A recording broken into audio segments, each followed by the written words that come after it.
Hi, we're here at the City Winery with Simon Townshend, who's on tour, and your new album is called what?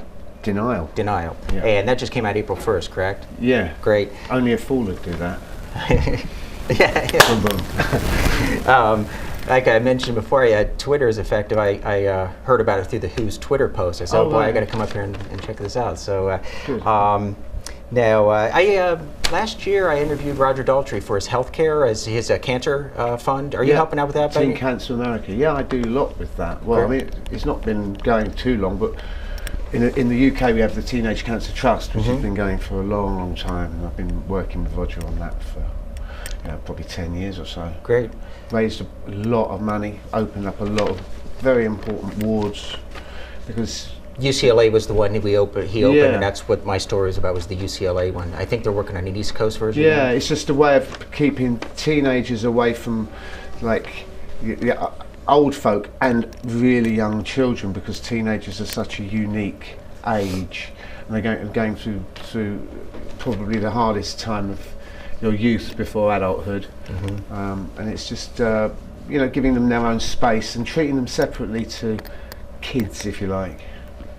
Yeah, it's been around in the UK for many decades, and just more recently in the United States. It was And it's doing well. Because we're working hard on getting some big names in to help give it a bit more face value over here. I mean, it's tough.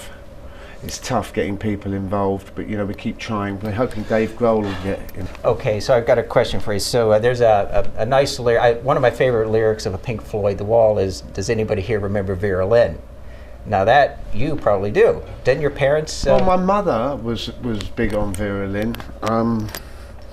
She was kind of, I think, a little jealous to a degree of the singers that made it, like Vera Lynn and Chloe Lane, because they were people that stuck at what they were doing and took it to the very successful heights. And my mum always sort of saw herself as better than all that. I think my brother Pete gets his flamboyancy from my mum. She was always the one on the tables in the bars dancing, and she was a bit of an animal, crazy lady, but she did have a beautiful singing voice. And part of what I think the talent that came through to the kids, myself included, came from her. But then my father was also an incredible musician as well. Right. Jazz player. What instrument? All of them? Or, yeah, I mean, he played mainly reed. Uh-huh. He could play a bit of everything, but he was a reed player. But this was after the war, after 45, or when? No, was this? it was before and after. Uh-huh. And during, he was in the Squadronaires, which were army band. That's how he avoided the front line, I guess. Yeah. But I was thinking about that. Like, you're more of a person of the '60s, I think. I was born in the '60s. I know nothing about I really sort of. My brother Pete was growing up in the '60s. I was born in 1960. What I was realizing was all of the legends, Jimi Hendrix, Pete, The Who, they were all born right around 45, right after the war, when all that craziness was. That's right. And I think it is seen in rock and roll. I mean, it's just. I think it was a baby boom, wasn't it, after the war? Everyone getting back with their loved ones and getting cozy again, and making babies, making whoopee. Now, I enjoyed Endless Wire in 2006. You helped produce that, or what was your role with that? Endless Wire, remind me. I think I just played on that, and I sang. I did produce a couple of tracks for The Who, called, one was called Old Red Wine, one was called Real Good Looking Boy, which, I'm really proud of to this day. Funnily enough, I've just come off a session of work with Roger, and they've been playing those songs very regularly. And it's just reminded me I've got some royalties to collect. And so you've been playing guitar and vocals for The Who for a long time, decades, or 96? I joined them since 96, for Quadrophenia, when the first incarnation. And so you've played these tiny little gigs like the Super Bowl? Yeah, I played the Super Bowl. Well, I mimed the Super Bowl. I mean, I think Pete was the only one that played live on that. Okay. And then the Olympics in 2012? The Olympics, that was fantastic. That was in my hometown. It was in London, so for me that was a bit special. I was in a bit gaga land that day. That was just incredible. They gave you the biggest billing, I think, the closing concert. I think a lot of people over here waited thinking it wasn't going to happen because it just dragged out with the speeches and everything. But we did finally get there and get on stage, and it was a bit of an explosion, that one. Yeah. It was a great night. And then you were also more recently on the 2013 Quadrophenia tour, right? Yeah, Yep. playing the bus driver, which is a role I sort of took over. In '96, it was David Gilmour. We had a lot of guests appearing in the original shows. What was nice about the last tour is we did it as a band. We took all the 2 or 3 roles that you'd normally have guests. Pete took one, Roger took the other, and then we introduced film of Keith Moon playing the bellboy. John Entwistle was involved on screen, and it kind of brought those 2 guys to life, back to life. And I think the fans thought, I think that was the highlight of the show, actually, to be honest.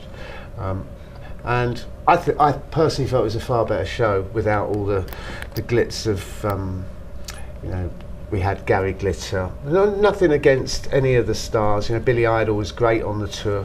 He's a great guy. But you know, it's putting these people into the Who for a show is kind of making it a little bit theatrical. And I think the last tour was just a good rock and roll show. What people want. You're referring to the '96 tour, and now the more recent 97, 98, and I think that was about it. And then the more recent one did not have the Billy Idol. That's and so right. forth, Yeah, right? we just kept it within a group. I saw the you. Group. I saw your Hurricane Sandy performance. Were you there for that? Yeah. At Madison Square Garden. I was. think? Yeah. And so let's talk about you now. So you've got the new album. Tell us about it. What do you want to say? Well, it's an album I dedicated to addicts in recovery, not for any other reason than my family and my family's struggles against addiction. And it goes back. We were talking about my mother. She was a bit of a case, and it's sort of, as you probably well know, my other family members and my daughter had some problems as well. So it kind of, and on my own mainly, you know, I think I've always been struggling with my demons, and I'm clean now, and that I love life, and I love being clean, and I love just standing by it and standing firm, and you know, you do slip occasionally, that you can't be helped. You ever work with Eric Clapton and his cause? No, but Eric's in the same boat. He's in the same boat, you know. You've got to take one day at a time and keep yourself busy and occupied, and believe in that there is a better life. Sometimes you have moments where you get a bit down because you can't be involved in the partying that you were used to getting involved in. But you always come off worse for wear in the end if you live that sort of life. And for me, the greatest thing about being clean and being responsible for my own thoughts and my actions was that I came up with a whole bunch of songs that really meant something to me, and I found the songs wrote themselves on this album. You know, Denial is obviously the title track. Will you be playing that tonight? Yeah. All of it, or just? I'll be playing most of it that's playable on an acoustic guitar without accompaniment. Okay. You know, it's not every song suits acoustic performances, but yeah, I play a lot of it.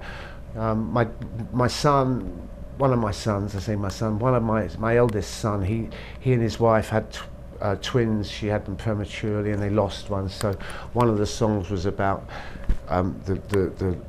that situation, and how the girl that lived, Grace, is the saving grace. And then I have other songs which kind of stem off that subject matter, actually.